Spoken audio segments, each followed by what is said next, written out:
کہتے ہیں کہ کچھ قتل شور سے نہیں ہوتے، وہ خاموشی میں سانس لیتے ہیں۔ یہ واقعہ 2018 کا ہے، لاہور کا ایک پرسکون علاقہ جہاں راتیں عام طور پر سوتی ہیں، لیکن اس رات ایک کمرہ جاگ رہا تھا۔ نعیم اختر اکیلا بستر پر لیٹا ہوا سانس لیتا اور ہر سانس کے ساتھ کمزور ہوتا جا رہا تھا۔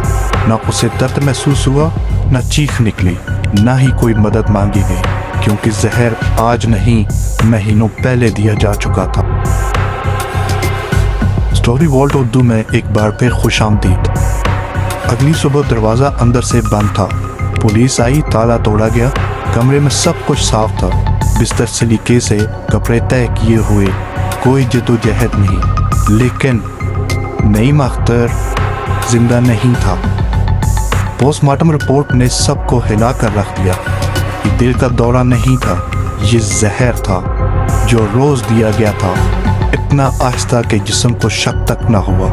پولیس نے پیچھے جانا شروع کیا، دن، ہفتے، مہینے، اور پھر ایک جگہ آ کر سب رک گیا، چائے خانہ۔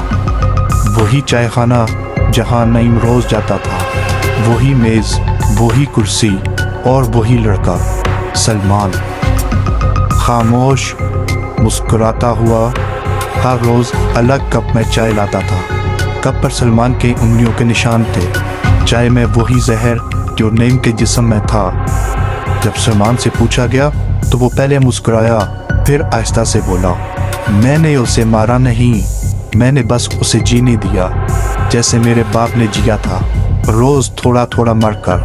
نعیم نے اس کے والد کو لوٹا تھا، عزت، پیسہ اور آخر میں زندگی۔ قانون خاموش رہا، عدالت نے فائل بند کر دی، لیکن سلمان نے صبر کھولا۔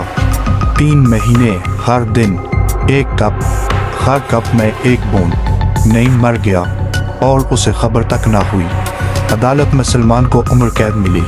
جج نے کہا یہ قتل تھا، لیکن یہ جرم انصاف کی قبر پر پیدا ہوا تھا۔ یاد رکھیں، ہر قاتل کے ہاتھ خون آلود نہیں ہوتے، کچھ کے ہاتھ صرف کپ پکڑتے ہیں۔ اگر آپ کو لگتا ہے کہ خاموش لوگ خطرناک نہیں ہوتے تو آپ غلط ہیں۔